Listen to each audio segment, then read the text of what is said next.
आप इससे पहले क्या थे? सर इससे पहले मैं हिंदू था, सनातनी अच्छा, था। ओके ओके, जी। ठीक है। तो आप सनातन धर्म छोड़कर इस्लाम में दाखिल हो रहे हैं, ओके माशाल्लाह। जी। तो चलें, तो आप सबसे पहले मैं आपको उर्दू में कहलवा दूंगा और उसके बाद फिर मैं अरबी में कहलवाऊंगा आपसे। तो जी। सबसे पहले आप कहिए, मैं गवाही देता हूँ मैं गवाही देता हूँ कि इबादत के लायक कि इबादत के लायक कोई नहीं है कोई नहीं है सिवाय अल्लाह के। सिवाय अल्लाह के। और मैं गवाही देता हूँ और मैं गवाही देता हूँ कि मोहम्मद और मोहम्मद के मोहम्मद के मोहम्मद अल्लाह के रसूल अल्लाह के रसूल और उसके बंदे हैं, और उसके बंदे हैं, सल्लल्लाहु अलैहि वसल्लम। सल्लल्लाहु अलैहि वसल्लम। अब आप अरबी में कह दें, अशहदु अशहदु अल्लाह अल्लाह इलाहा इलाहा इल्लल्लाह इल्लल्लाह व अशहदु व अशहदु अन्ना अन्ना मुहम्मदन मुहम्मदन अब्दुहु अब्दुहु व रसूलुहु। व रसूलुहु। अहलन व सहलन, आपका इस्तकबाल है। और माशाअल्लाह, मुबारक हो आपको कि अल्लाह ताला ने आपको तौफीक दी है उसके दीन पर आने की और उसके पैगाम को समझने की और समझाने की। अल्लाह ताला आपको हिदायत का ज़रिया बनाए और आपके तवस्सुस से अल्लाह ताला हमारी भी बख्शिश करे। तो आपको मैं मुबारकबाद देता हूँ और आपका इस्तकबाल करता हूँ, और इसी तरीके से अली भाई और उनकी पूरी टीम को मुबारकबाद। Thank you sir. जी बहुत शुक्रिया जी। अब हमारे साथ फ्रैंकफर्ट साहब जुड़े हैं, मैं चाहूँगा कि वो भी अपने कीमती अल्फाज जो हैं वो ज़रूर पेश करें। अस्सलाम वालेकुम वरहमतुल्लाह। फ्रैंकफर्ट साहब कैसे हैं सर? वालेकुम अस्सलाम वरहमतुल्लाहि वबरकातुहू। अली भाई, यकीन करें कि जो ख्वाब हमने कुछ अरसा पहले देखे थे, आज अल्हम्दुलिल्लाह सुम्मा अल्हम्दुलिल्लाह उनकी ताबीर सामने आ रही है। ये मेरे मालिक का, अल्लाह पाक का बहुत बड़ा फजल है और हमारी बख्शिश का इंशाअल्लाह ताला यकीनन ये बहुत बड़ा ज़रिया होगा। और मैं इसमें सबसे पहले मुफ्ती साहब को मुबारकबाद पेश करूँगा, जिनकी क़यादत में ईमान यूनियन का हिस्सा है हम, और ये उनकी काविशें और जितनी वो मेहनत करते हैं और जिस तरह लगन से वो अपनी ज़िम्मेदारियाँ निभा रहे हैं और सारी टीम को इकट्ठा किया हुआ है। अल्लाह पाक इनको इसका अजर अता फ़रमाए। उसके बाद मैं अली रज़ा खुर्रम साहिब के लिए दुआ गो भी हूँ और उनकी इस काविश का मैं स्पेशली अल्लाह के हुज़ूर दुनिया में भी और आखिरत में भी इंशाअल्लाह ताला मैं ये खुसूसन रिक्वेस्ट करूँगा मालिक की बारगाह में कि अल्लाह पाक इनकी इस मेहनत को कबूल फरमा। और ये जो इनकी पिछले काफ़ी दिनों से जो मेहनत चल रही थी, यकीनन अल्लाह पाक ने दुनिया में इसको शर्फ़ कबूलियत अता फरमाया और इंशाअल्लाह ताला अल्लाह पाक इनकी ज़ुबान में मज़ीद तासीर अता फरमाएगा और इंशाअल्लाह इसी तरह ये दोस्तों के साथ गुफ्तो शनीद जारी रखेंगे और उस मालिक के हकीकी के बंदे बनने के लिए उनकी मदद फरमाएँगे। अल्लाह पाक इनकी ये मेहनत कबूल फरमाए और हम सब के अल्लाह पाक गुनाह माफ़ फरमाए और हम सब का यही वसीला बने। और इसके अलावा भी जो-जो नेकियाँ और जो अच्छे काम और जितनी खिदमत हैं, अल्लाह पाक उसको कबूल फरमाए। जज़ाकल्लाह। अच्छा फ्रैंकफर्ट साहब और मुफ्ती साहब, कुछ अहबाब कह रहे हैं कि यहाँ पर इस खास मौके पे हमारे लिए भी ज़रूर दुआ करें। कमेंट सेक्शन में हमारे कुछ बहन भाई ये गुजारिश कर रहे हैं सर। जरूर जरूर, अब तो हम खुद गुजारिश कर रहे हैं हमारे स्पीकर भाई से कि वो हमारे लिए दुआ करें इंशाअल्लाह। बिल्कुल सर। अच्छा जी, हमारे साथ सैयद ज़ाहिर अब्बास साहब भी जुड़े हैं जी। अस्सलाम अच्छा, वालेकुम मैं वरहमतुल्लाह। अली भाई थोड़ा सा इजाजत चाहूंगा, मैं असल में एक जगह था तो जी जी मैं इमरजेंसी में जुड़ गया था, तो मैं मुझे इजाजत दीजिए। बहुत बहुत शुक्रिया, आपने मुझे याद किया। तमाम जी, अहबाब को बहुत सलाम। अस्सलाम वालेकुम वालेकुम वरहमतुल्लाह। वालेकुम अस्सलाम वरहमतुल्लाह। जी अस्सलाम वालेकुम वरहमतुल्लाह। लामा साहब कैसे हैं आप सर?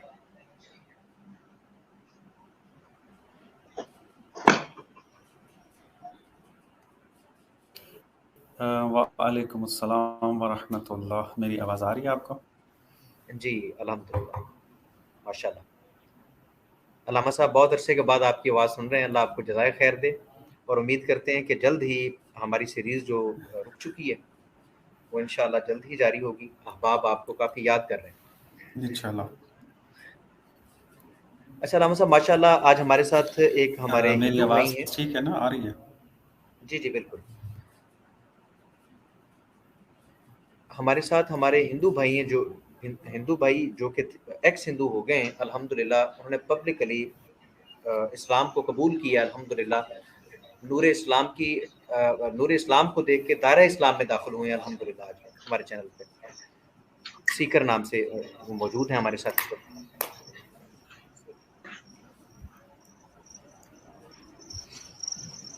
जी जी बिल्कुल। इंशाल्लाह आपकी ज़हमतों को जो है वो कबूल फरमाए, और इनको भी मुबारकबाद पेश करता हूँ कि इन्होंने दीन इस्लाम को दलील के ज़रिए, बुरहान के ज़रिए जो है वो कबूल किया है। और यहाँ पर एक इनकी, आप यूँ कह लें कि हौसला अफ़ज़ाई के लिए, तशवीक़ के लिए एक नुक्ता बयान करता हूँ कि खुदावंद मुतआल ने जो अजर रखा हुआ है, सबको एक जैसा नहीं देगा खुदा। हर इंसान को उसके दर्जे के मुताबिक जो है खुदा ने अजर देना है, क़यामत में भी और इस दुनिया में भी। और ये जो अजर मिलना है, ये खुदावंद मुतआल ने इंसान की मारिफत और उसके अमाल की बदौलत और उसके तराजू में परख कर जो है वो देना होता है। मुसलमान ले लें, मोमिन ले लें, जो भी आप ताबीर करें, सब के सब जो है वो जो शहादतैन पढ़ लेते हैं वो दायरा इस्लाम में दाखिल हो जाते हैं, दायरा ईमान में दाखिल हो जाते हैं। लेकिन फिर इसके बाद सफ़र शुरू होता है अभी, यानी इंसान जो है वो इस दायरे के अंदर दाखिल हो गया। अब इसके बाद जो है वो सफ़र जो है वो शुरू होता है मारिफत का, और फिर उस मारिफत के मुताबिक अमल करने का। वो शख्स के जो इब्तिदा ही से मुसलमान रहा है और अपने उस इस्लाम के ऊपर उसने कोई इल्मी काम नहीं किया और इसी तरह ज़िंदगी गुजारता रहा, और वो शख्स कि जो पहले दायरा इस्लाम में नहीं था लेकिन बाद में फिर उसने तहकीक कर कर, ज़हमत करके, दलाइल के साथ दायरा इस्लाम के अंदर दाखिल हुआ, इस्लाम को जो है वो कबूल किया, तो इसकी जो फजीलत है वो उस आम मुस्लिम और मोमिन की निस्बत ज़्यादा है कि जो इस्लाम के दायरे में अपने विलादत ही से था, लेकिन उसने दायरा इस्लाम में रहते हुए अपने इस्लाम के ऊपर, अपनी मारिफत के ऊपर काम नहीं किया और दलाइल के साथ पुख्ता अपने इस्लाम को जो है वो नहीं किया है। तो इस एतबार से अगर इनको देखा जाए कि ये एक दूसरे मज़हब से बिलॉन्ग करते थे पहले, ज़ाहिर-सी बात है जब इंसान आक़िल इंसान हो, अक़ल रखता हो, सूझ-बूझ रखता हो, दलाइल के अंदर परखने की सलाहियत रखता हो, ये इंसान फिर आराम से नहीं बैठता। फिर वो मुख्तलिफ़ जो हकीकतों के दावा करने वाले मौजूद होते हैं, उनके पीछे भागता है। तो ज़ाहिर-सी बात है इंसान की बड़ी ज़हमत लगती है इसके अंदर, और इंसान जो है जिस इज़्तिराब की कैफ़ियत से गुज़र रहा होता है और इल्म हासिल करने और हक़ तक पहुँचने के पीछे जो है वो जिस तरीके से भाग दौड़ कर रहा होता है, वो इंसान वही अपनी हालत को बेहतर जानता है, दूसरा इस हालत को सही तरीके से नहीं बयान कर सकता। तो ये जो ज़हमत होती है, ये जो इंसान सख्तियाँ बर्दाश्त करता है, खुदावंद मुतआल ने इनके लिए एक अलग से अजर रखा होता है। एक तो इंसान दायरा इस्लाम में दाखिल हुआ है, दूसरा जो सख्तियाँ उसने बर्दाश्त की हैं, खुदावंद मुतआल उसको यानी आप यूँ कहें कि अजर इसका बहुत ज़्यादा होता है। दुनियावी मामलात के अंदर भी खुदा ऐसे-ऐसे रास्ते खोल देता है उस इंसान के लिए कि मादी असबाब के तहत अगर देखा जाए तो पॉसिबल नहीं होता वो, लेकिन वो पॉसिबल हो जाता है। इसी तरीके से इंसान जब खुदा की बारगाह में क़यामत के दिन जो है वो हाज़िर होगा और वहाँ पर अज्र देने का जो है, क़यामत वाला अज्र जो है वो देने का मौका आएगा, तो खुदावंद मुतआल जो है उससे आम मोमिन मुस्लिम जिस तरह की मैंने वज़ाहत की है, उससे बढ़कर जो है वो उनको अजर दिया जाएगा।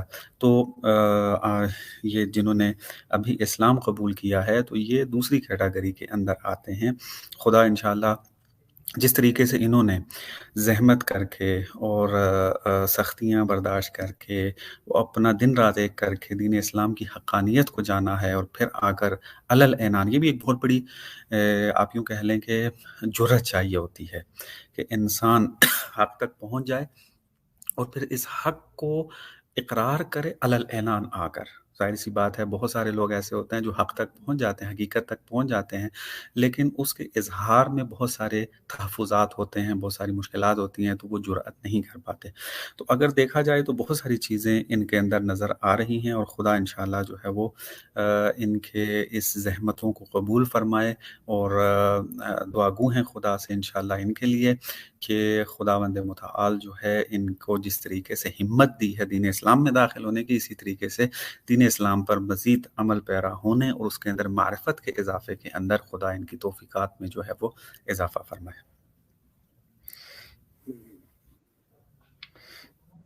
जी बहुत शुक्रिया जी। प्रोग्राम को हम अली भाई आगे बढ़ाते हैं तो मैं चाहता हूं कि मैं एक कुछ अपने भाई के लिए फूल लेके आया था कि फूलों की तरफ वो आ चुके हैं। तो सीकर भाई जी सर, ये इस्लामिक अवेकनिंग ईमान यूनियन हर मुसलमान की तरफ से ये कबूल कीजिए। वेलकम टू इस्लाम। हम आपको जी थैंक यू सर, वेलकम करते हैं इन फूलों के साथ। Thank you sir. सर कबूल जी कीजिए सर, अल्लाह ताला जी आपकी बिल्कुल दुआ सर। करेंगे। बहुत शुक्रिया सर। अच्छा, अगर अहबाब शाह साहब और रामा साहब अगर आप मुझे इजाज़त दें तो मैं ज़ाती तौर पे कुछ सीकर भाई से पूछना चाहता हूँ, अगर आप लोग मुझे इजाज़त जी दें बिल्कुल, या आप पूछें। जी, जी पूछें। जी जी। अस्सलाम वालेकुम वरहमतुल्लाह व बरकातुहू। सीकर भाई बहुत-बहुत मुबारक आपको, अल्लाह आपको सलामत रखे। माशाल्लाह ढेरों दुआएं कमेंट सेक्शन में भी और जो आप सुन रहे हैं वो भी। तो मैं जानना चाहता हूँ असल में, क्योंकि ये छोटा फैसला नहीं है जो आपने फैसला किया, जी मैं जानना चाहता हूँ कि दरअसल ये फैसला आपने क्यों किया, यानी कि जबकि आप हिंदू थे तो आपने हिंदू धर्म में ऐसी कौन सी चीजें देखी जिसकी वजह से आपने हिंदू धर्म को छोड़ दिया? ऐसा क्या है हिंदू धर्म में जो आपको पसंद नहीं आया, जो आपको अच्छा नहीं लगा या जो अच्छा नहीं है? जी सर देखिए, सबसे पहले तो मैं ये आपको बताना चाहूँगा कि मैं जिस कास्ट से बिलॉन्ग करता हूँ वो दलित है, एससी में आता है वो, शेड्यूल कास्ट में। तो जो भी धार्मिक ग्रंथ हैं, जो पुरानी बुक्स हैं इनकी, जैसे लाइक वेदास या महाभारत या रामायण, तो वहाँ पे जो एक कास्टिज्म जो हिंदू धर्म में जो एक बना हुआ है कि ब्राह्मण जो है सबसे ऊंचा है, शूद्र जो है वो सबसे नीचे हैं, जिसमें हम लोग आते हैं। तो ये एक बहुत ही मुझे खराब चीज लगी। और चलिए आज के डेट में जैसे जो भी हिंदू लोग हैं या सनातनी भाई लोग हैं हमारे, वो ये बोलते हैं कि नहीं, इस चीज को रिफॉर्म कर दिया गया है।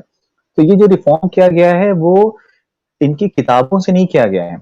अगर एक नॉर्मल बंदा पढ़ेगा तो उसके भी दिमाग में ये ब्राह्मण, वैश्य, क्षत्रिय, शूद्र, ये चीजें आ जाएंगी। ये जो रिफॉर्मेशन किया गया है वो हमारा कॉन्स्टिट्यूशन ऑफ इंडिया हमें देता है कि कॉन्स्टिट्यूशन ऑफ इंडिया बोलता है कि हाँ ठीक है, ये सारी चीजें नहीं होनी चाहिए। बट अगर आप ग्राउंड रियलिटी की अगर बात करें तो अगर आप सिटीज से हटके अगर जो भी रूरल एरिया है वहां पे अगर आप जाते हैं तो आपको वहां पे ये सारी चीजें देखने को मिलेगा। आए दिन आपको न्यूज वगैरह में ये सारी चीजें आपको मिल जाती हैं कि हाँ, कहीं पे किसी दलित को जला दिया गया, कहीं किसी दलित को मार दिया गया, बहुत सारी चीजें होती हैं, वो होती रहती हैं। स्कूल में बच्चों के लिए बहुत ज्यादा यहाँ पे भेदभाव होता है। अगर कोई हायर सोसाइटी का कोई बंदा जाता है तो वो मतलब बच्चों को तुम चमार हो, तुम ये हो, वो दुनिया भर की चीजें करते हैं। यहाँ तक कि खानों में भी बहुत ज्यादा उसमें ज्यादा जो हायर सोसाइटीज के लोग होते हैं, हायर सोसाइटीज के हायर कास्ट के होते हैं, उनको अलग से दिया जाता है, और जो शेड्यूल कास्ट के हैं और जो नीचे के तबके हैं उनको अलग से दिया जाता है। तो ये जो एक इंसानों इंसानों में जो एक क्या कहते हैं भेदभाव जो पैदा किया गया है, वो सबसे बड़ी एक चीज है। अच्छा सीकर भाई, हम ये सुनते हैं क्योंकि कुछ सनातनी भाई हमारे पास आते हैं, इस बात में किस हद तक सच्चाई है, क्योंकि ये आप ही बेहतर बता सकते हैं। वो कहते हैं ये चीज़ें तो भाई हमने रिफॉर्म कर ली हैं, हमारे अंदर ऐसा कोई नहीं है और अपने कर्मों की वजह से इंसान आला आला भी बनेगा और अदना भी, जबकि हमारी किताबें जो हैं वो इस तरह की कोई तालीम नहीं देती हैं कि शूद्र लोअर कास्ट हैं या वगैरह वगैरह, इस तरह की चीज़ें हमें सुनने में मिलती हैं। तो इसमें किस हद तक हम्म, सदाकत है?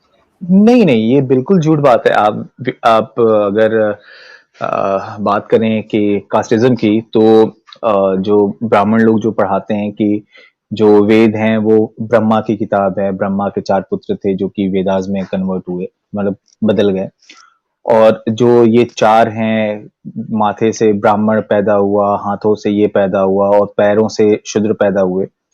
तो ये तो आपका वेदास ही बोलता है। आप किसी भी बुक्स को उठा लें, चाहे वेद उठा लें, आप उपनिषद उठा लें, पुराण उठा लें, महाभारत, रामायण, कुछ भी उठा लें, मैन्युस्क्रिप्ट उठा लें। हमारे जो ये बाबा साहब हैं, जो भीमा अम्बेडकर साहब, वो उन्होंने मैन्युस्क्रिप्ट को जलाया तक है, जिसके ऊपर काफी बवाल मचा था, लेकिन उन्होंने जलाया कि नहीं, ये किताब सही नहीं है। इसकी जगह उन्होंने कॉन्स्टिट्यूशन ऑफ इंडिया को रखा कि हमको इस चीज को मानना चाहिए। तो अगर कोई भी बंदा ये बोलता है कि नहीं, हमारे धार्मिक ग्रंथों में ये सब चीज नहीं है, या फिर पुराणों में नहीं है, उपनिषद में नहीं है, तो ये बिल्कुल झूठ बात है। क्योंकि वेद से लेके ये जो लास्ट तक जो उपनिषद आए हैं, इन सब में सिर्फ यही चीजें बताई गई है कि ब्राह्मण उच्च जाति का है, फिर क्षत्रिय है, फिर वैश्य है, और आखिरी में आता है शूद्र। और एक सबसे अच्छी चीज मैं आपको बता रहा हूँ कि देखिए, वेदास वगैरह में तो ये है ना कि आप जो है कि शूद्र जो है वो वेद को सुन तक नहीं सकता। पढ़ने की तो बात ही आप छोड़िए, पढ़ने की बात बहुत दूर की बात है, सुन तक नहीं सकता है। अगर वो उसने सुन लिया तो उसके कान में पिघला हुआ शीशा उसको उसके कान में डाल दो। लेकिन मैंने जहां तक आपके इस्लाम के बारे में देखा, तो आप लोगों में ये चीज कहीं भी नहीं है। और सबसे बड़ी चीज कि कास्ट सिस्टम नहीं है आप में। अगर मेरा पूछिए तो मैं ये कहूंगा कि हाँ ठीक है, मैं उस धर्म में नहीं जाना चाहता कि जिस धर्म में मुझे मंदिर जाने के लिए, अगर मैं वहां पे पूजा करने जा रहा हूँ, प्रार्थना करने जा रहा हूँ, अपने भगवान से मिलने जा रहा हूँ, तो मुझे एक ऐसे लाइन में लगाया दिया जाए कि जहां तक शाम हो जाए मैं ना पहुंचूं, और जो बड़े लोग हैं, जिनके पास पैसा है, हर एक चीज है, वो वीवीआईपी रास्ते से वो पहुंच जाए। मैं तो उस धर्म में जाना चाहूंगा ना कि हाँ ठीक है, अगर मैं मस्जिद पहले पहुंचा तो मुझे सबसे पहली लाइन मिलेगी, जहां पे मेरे बगल में जो है वो हो सकता है कि मेरे से लाखों करोड़ों गुना वो अमीर हो, बहुत बड़े हस्ती हो, हर एक चीज हो, लेकिन मैं उससे कंधा से कंधा लगा के नमाज तो पढ़ सकता हूँ ना। तो ये एक बहुत बड़ी चीज है। ये जो गैप है ना हिंदू वर्सेस मुस्लिम में, ये बहुत बड़ा गैप है। मुसलमानों में या इस्लाम में मैंने ये चीज नहीं देखा कि हाँ ठीक है, ये छोटा है, ये बड़ा है। वो ठीक है, पैसे से आप चलो छोटा बड़ा कर सकते हो, लेकिन किसी को कास्ट को लेके छोटा बड़ा नहीं कर सकते हो आप। लेकिन हिंदुइज्म में ये है कि एक शुद्ध, जी ये जो कास्ट है, ये शूद्र कास्ट जो है हिंदुइज्म के अंदर, ये जी, क्या बंदा अपने कर्मों से बनता है, ये पैदाइश से ही है? क्योंकि ये कहते हैं नहीं जी ये कर्मों पैदाइश से है, जिसके कर्म। नहीं, ये पैदाइश से है। ये बिल्कुल पैदाइश से है। और ये जो पैदाइश वाली जो बात आती है ना, वो कम्प्लीटली आती है आपके वेदास वगैरह से। और देखिए, अब मैं डीप में नहीं जाना चाहता, क्योंकि अगर जितने भी पुराने स्क्रिप्चर्स लिखे गए हैं उसको अगर आप पढ़ें, तो पहले गुप्ताज, मतलब मैं हिस्ट्री में जा रहा हूँ कि गुप्त काल में या और से जगह पे, जैसे मैगस्थनीज आया था, या इत्सिंग आया था, वेनसांग आया था। तो जैसे मैगस्थनीज ने एक बुक लिखी थी, आई होप आप लोग को शायद पता हो, इंडिका। तो उस इंडिका में उसने साफ साफ ये चीज बोला था कि भारत में रहने वाले लोगों में जो कास्ट सिस्टम है, वो जैसे आपने बोला ना कि कर्म से है या पैदाइशी है, तो वो कर्म से था। एक घर में आपको 4 टाइप के लोग रह सकते हैं, यानी कि उसमें एक सैनिक इन द सेंस की जो लड़ाई लड़ने वाला है वो भी है, एक आपका खेतीहर भी हो सकता है, एक आपका मजदूर भी हो सकता है। वो अपने कर्मों से होगा, मतलब कर्मों से होता है। जैसे कि आप लोग के इस्लाम में ये है कि जहां तक मेरी नॉलेज है, please correct me if I am wrong, कि अगर मान लीजिए कि सपोज मैं कसाई खाना चलाता हूँ, सपोज मैं कसाई खाना चलाता हूँ, तो उस कसाई खाने का जो बेटा है वो मौलाना बन सकता है। Please correct me if I am wrong. Hello जी जी हेलो जी। और कोई जरूरी नहीं है कि उस मौलाना का लड़का दोबारा से मौलाना बने। तो ये चीज हिंदुइज्म में नहीं है। यहाँ पे ब्राह्मण का बेटा ब्राह्मण ही कहलाएगा, भले उसको अपने धर्म के बारे में, अपने वेद के बारे में कुछ भी ना पता हो, लेकिन वो ब्राह्मण कहलाएगा। क्यों? क्योंकि वो उस घर में पैदा हुआ है। मैं शूद्र कहलाऊंगा, भले मेरे पास चारों वेदों का ज्ञान हो, लेकिन मैं फिर भी शूद्र ही कहलाऊंगा। तो ये चीजें हैं सर। बहुत बेहतर हो गया जी। अब हमारे साथ मुझे थोड़ा सा टाइम दीजिएगा, मैं आपके साथ बात कंटिन्यू करता हूँ। माशाल्लाह हमारे साथ कैसर अहमद राजा साहब जुड़े हैं। अस्सलाम वालेकुम वरहमतुल्लाह। राजा साहब कैसे हैं? अस्सलाम वालेकुम जनाब, कैसी तबीयत है आपकी? अल्हम्दुलिल्लाह राजा साहब, आपकी दुआ से, अल्लाह के फजल से अल्हम्दुलिल्लाह ठीक। राजा साहब माशाल्लाह आज हमारे साथ हमारे न्यू मुस्लिम भाई मौजूद हैं इस वक्त, सीकर नाम से जो हमारे साथ भाई मौजूद है अल्हम्दुलिल्लाह। तो आज ईमान यूनियन टीम की अल्हम्दुलिल्लाह कोशिशों की बदौलत उन्होंने आज वो कहते हैं कि वो पब्लिक के अंदर आके बताएंगे कि मैंने जो हक्कानियत और जो नूर इस्लाम में देखा है, मैंने किसी और आइडियोलॉजी में नहीं देखा। माशाल्लाह वो यही हमें बात बता रहे हैं कि उन्होंने हिंदुइज्म क्यों छोड़ा। जी जी जी, प्लीज कैरी ऑन कीजिए, मैं सुन रहा हूँ आपकी बात। और सर जैसे आप जो भी बोल रहे हैं इस्लामिक यूनियन का या ईमान यूनियन का, तो मैं एक चीज आपको बताना चाहूंगा कि आप लोगों का जो बोलने का तरीका है या एक्सप्लेन करने का तरीका है वो मुझे बहुत अच्छा लगा, क्योंकि मैं इससे पहले भी कई बार आप लोग के चैनल्स पे आया हूँ, और आपके चैनल पे आने के बाद मैंने ये चीज पहले एक बार क्लियर किया था कि देखिए मैं दो धर्म में जाना चाहता हूँ, या तो मैं बुद्धिज्म में जाऊंगा या तो इस्लाम में जाऊंगा, क्योंकि मुझे ये दो धर्म ही अच्छे लगे कि जहां पे मैं जा सकता हूँ। और इससे रिलेटेड एक मैंने क्वेश्चन मुफ्ती यासिर साहब से किया था, जो कि वो एक जानते हैं, वो एक जस्ट पिन पॉइंट था कि जहां पे या तो मैं इस्लाम में आता या तो इस्लाम में नहीं जाता। क्योंकि देखिए मेरा हिंदू को छोड़ने का सबसे बड़ा रीजन ये है कि कास्टिज्म, भेदभाव। मैंने मुफ्ती साहब से ये चीज पूछा था कि मुफ्ती साहब ये बताइए कि अच्छा चलिए ठीक है, मान लीजिए अगर मैं इस्लाम कबूल करता हूँ तो मुझे किस फिरके में जाना चाहिए, शिया बनना चाहिए, सुन्नी बनना चाहिए, या और जो आपके बेहतर टाइप के फिरके हैं किस में जाना चाहिए। तो उन्होंने जो बात बोली ना कि नहीं आपको मुसलमान बनना है, फिरके में आपको जाना ही नहीं है, आप एक सिंपल सा मुसलमान बनो, उसी में आप खुश रहोगे। तो ये नो डाउट मेरे लिए एक बहुत ही वैलिड पॉइंट था कि हाँ ठीक है, अगर मैं उस धर्म को छोड़ रहा हूँ जो कास्ट सिस्टम पे है, और उस धर्म पे आ रहा हूँ जहाँ पे कास्ट है ही नहीं, तो मैं उसी चीज में जाना चाहूंगा। तो इसलिए मैं सर इसको आया। और नो डाउट आप अली सर हो गए, जुल्फिकार सर हो गए, आमिर भाई हो गए, कैसर सर हो गए, आप लोगों की बात मैं अक्सर सुनता था स्ट्रीम में, मैं बहुत मतलब कभी कभार आ पाता था, लेकिन सुनता था तो आप लोगों को जो समझाने का तरीका है वो एक लगता है कि हाँ ठीक है, अगर कोई एक विद्वान है जिसको अपने धर्म के बारे में पता है, तो एक बंदे को इसी तरीके से बात करनी चाहिए ताकि अगला उस बंदे उस चीज को समझे।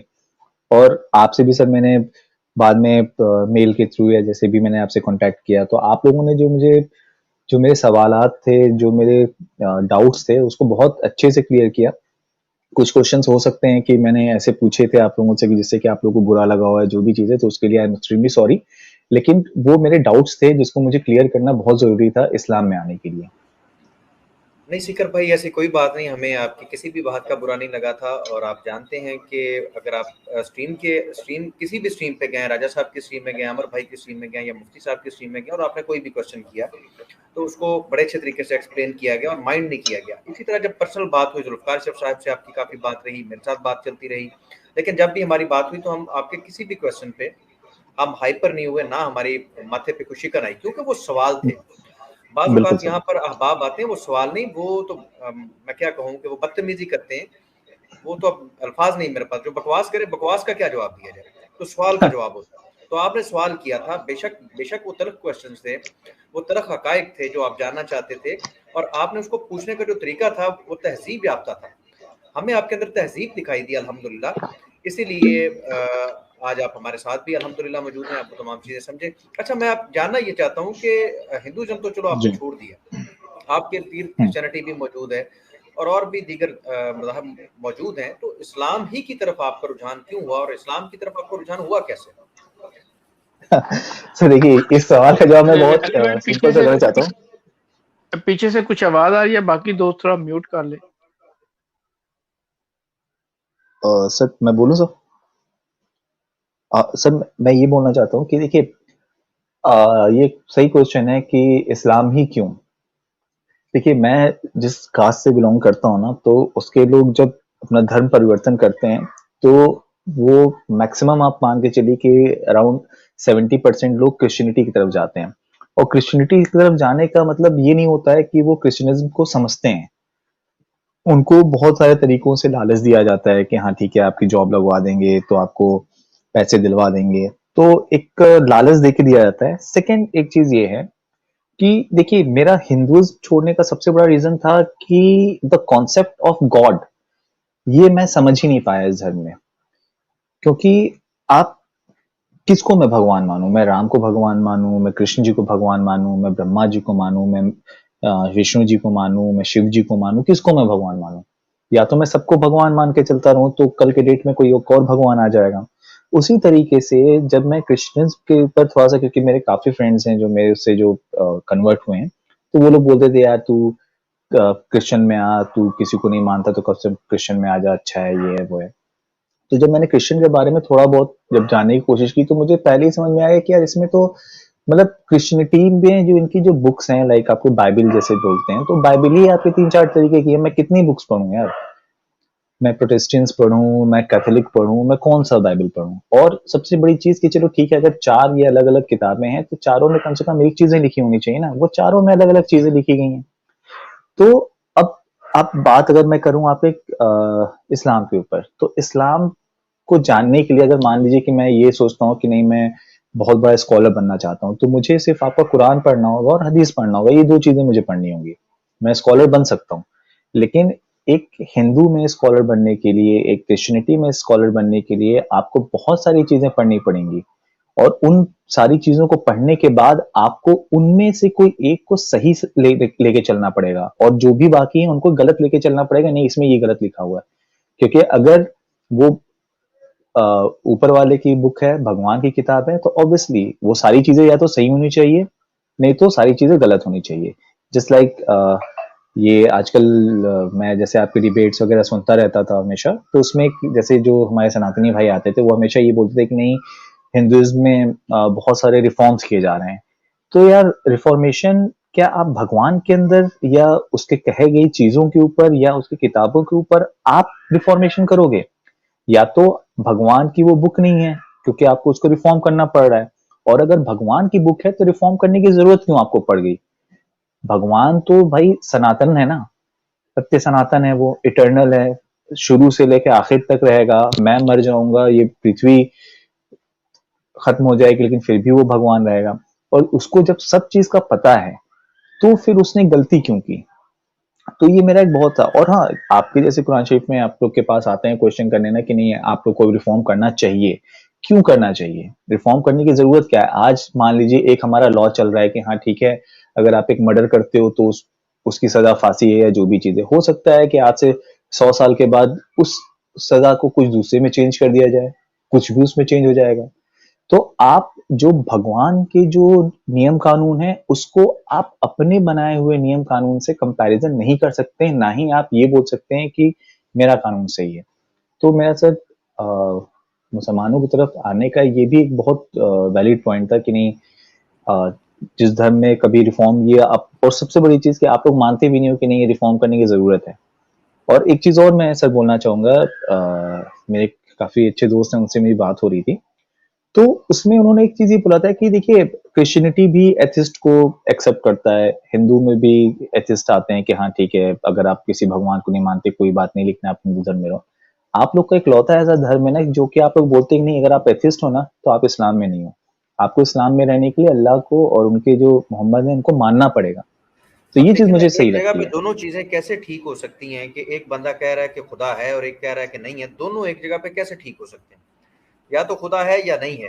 तो हिंदू धर्म के अंदर आप ठीक कह रहे हैं कि जब दोनों को आप स्पेस दे रहे हैं तो आपके पास दरअसल कोई चीज है नहीं, कोई स्केल है नहीं है, इसलिए आपको उसकी बिल्कुल। जरूरत पड़ रही है। अच्छा, मैं आपसे ये जरूर जानना चाहूंगा कि सबसे पहली और बुनियादी बात, इस्लाम की तरफ आपका इंटरेस्ट कब से और कैसे हुआ? सर देखिए, इस्लाम की तरफ जो मेरा इंटरेस्ट अगर आप कहो ना, तो आप लोग, नो डाउट आप लोग का बहुत बड़ा हाथ है जो मेरे डाउट्स है उसको क्लियर करने में, लेकिन आप लोग ना सेकंड स्टेप पे आते हो। जो फर्स्ट स्टेप है ना, तो उसके लिए I am really very thankful to ex Muslims movement. Cause वो लोग जब सवाल करते थे, मैं भी जाता था उनके चैनल्स पे, उनकी स्ट्रीम सुनता था, मुझे भी बड़ा अच्छा लगता था कि हाँ देखो मुसलमानों की ये पोल खुल रही है, मुसलमानों की वो पोल खुल रही है। तो उस टाइम क्या था ना कि मैं सिर्फ एक्स मुस्लिम्स का ही देखता था। अब आपको भी पता है, जैसे आप यूट्यूब वगैरह पे अगर देखते हो तो उसके दोनों लिंक्स आ जाते हैं, जैसे आपकी डिबेट्स हुई या उनके जो हुए। तो उसमें मैंने आप लोग की भी डिबेट्स देखी थी, तो उसमें जो आप लोग उनका आंसर देते थे ना, तो एक मेरे अंदर क्यूरियोसिटी आई कि यार चलो ठीक है, इसको जैसे सर्च करते हैं, चलो ठीक है, कुरान को ये बोल रहे हैं ना कि हाँ कुरान में ये चीज है, हदीस में ये चीज, चलो इसको सर्च करते हैं। तब मैंने सर सर्च करना स्टार्ट किया, और जब मैंने सर्च करना स्टार्ट किया तो ऑब्वियसली आप लोग के कई लिंक्स आते थे, मैं उसको देखता था, और भी जो अलग अलग जो मौलाना मौलवी होते थे उनका मैं देखता था। और हम जो तुम जो जो जो ना,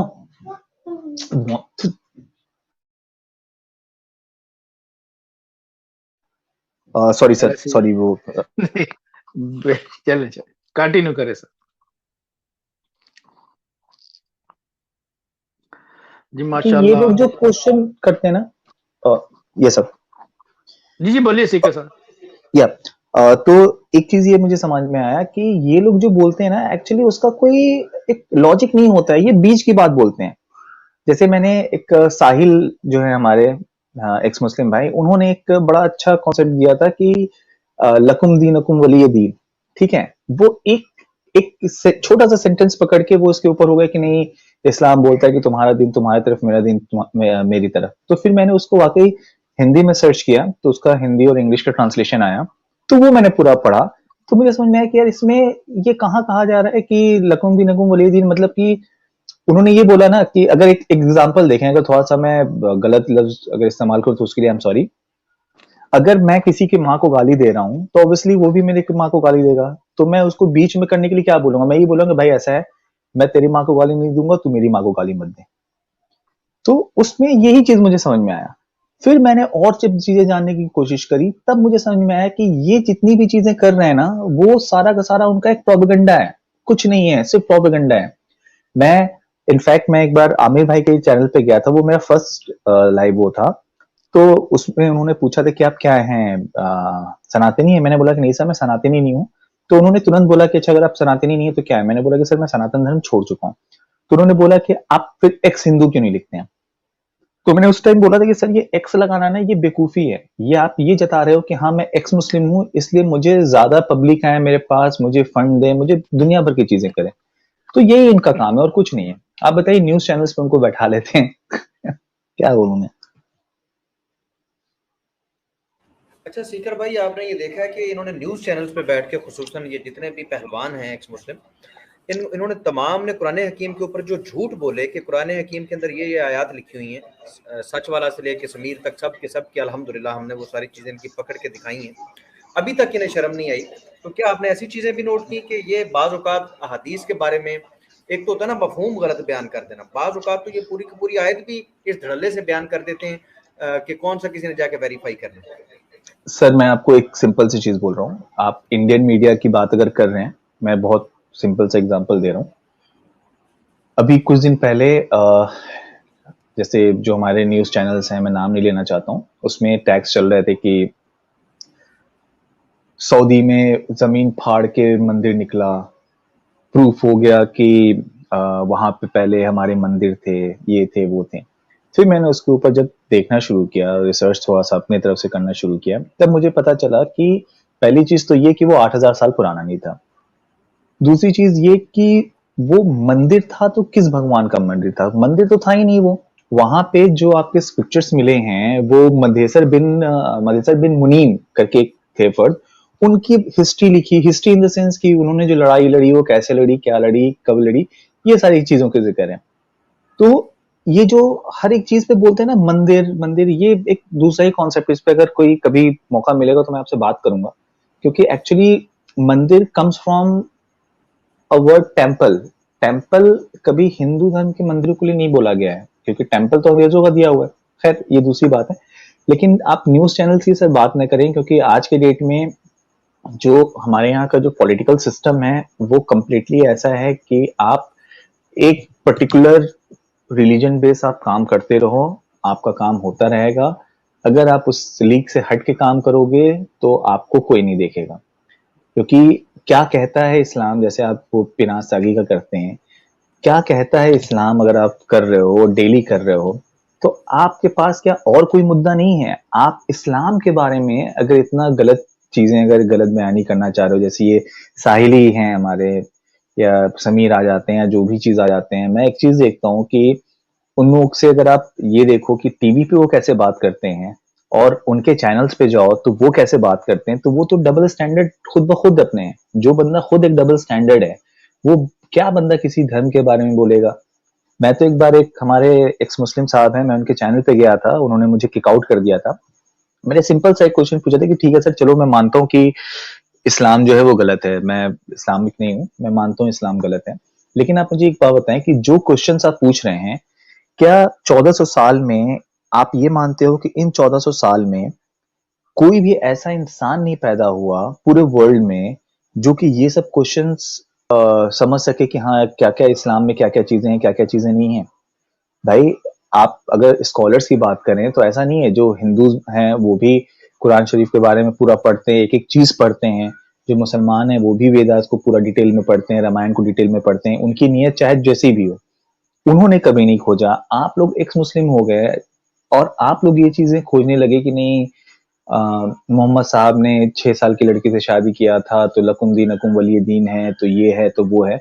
मेरा ये मानना है, हालांकि मैं इसको विथ प्रूफ नहीं कह सकता हूँ, बट मैं अपना एक लॉजिकली मेरा मानना है कि ये सारे सवाल पहले भी हुए होंगे, 100% हुए होंगे, और उसका जवाब दे दिया गया होगा, इसलिए वो सवाल अब दोबारा उतना नहीं आता है।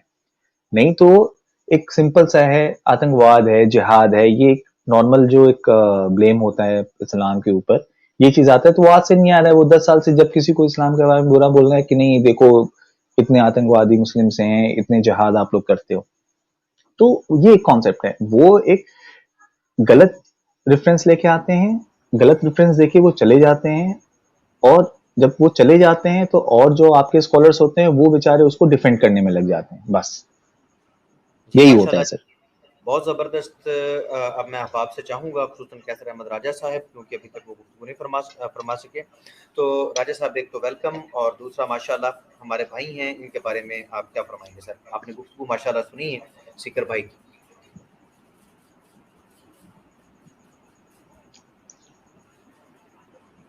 जी अस्सलाम वालेकुम जी, मेरी आवाज़ ठीक आ रही है आपको? जी जी अल्हम्दुलिल्लाह राजा साहब। चलें जी। अच्छा, मैं थोड़ा सा लेट मैंने ज्वाइन किया तो मुझे अभी आइडिया नहीं है कि सीकर भाई जो हैं वो अभी किस स्टेज पे हैं। वो उन्होंने एम्ब्रेस कर लिया है इस्लाम को, करने वाले हैं?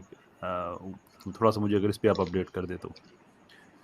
जी बिल्कुल, वो कर चुके हैं। मुफ्ती यासिर नदीम अल-वाजदी साहब हमारे साथ तशरीफ़ लाए थे, तो ये मौका गनीमत था कि ये मुबारक काम अल्हम्दुलिल्लाह अगर मुफ्ती साहब ही अंजाम दें, क्योंकि वो तशरीफ़ ला चुके थे और बहुत शॉर्ट टाइम था मुफ्ती साहब के पास, तो अल्हम्दुलिल्लाह ये मुबारक काम फिर मुफ्ती साहब के हाथों हो चुका है अल्हम्दुलिल्लाह। चले जी, अल्लाह ताला जज़ाए खैर दे आप सबको। Welcome to Islam brother. अल्लाह ताला आपको क़याम दे, अल्लाह ताला आपको जज़ाए खैर दे। हक़ का रास्ता आपने चुना। बाकी कोई भी आपको इन्फॉर्मेशन चाहिए, कोई भी आपको इस पे ज़ाहिर सी बात है, दीन में अंदर आने के बाद इंसान दीन सीखता है, तो उस बिल्कुल हवाले से आप राब्ते में रहें। इंशाअल्लाह अज़ीज़ जो भी आगे हम फर्दर असिस्टेंस कर सकते हैं वो हम ज़रूर करेंगे इंशाअल्लाह। जी बिल्कुल सर। जी वालेकुम अस्सलाम मिस सदीका, अल्लाह खुश रखे आपको भी।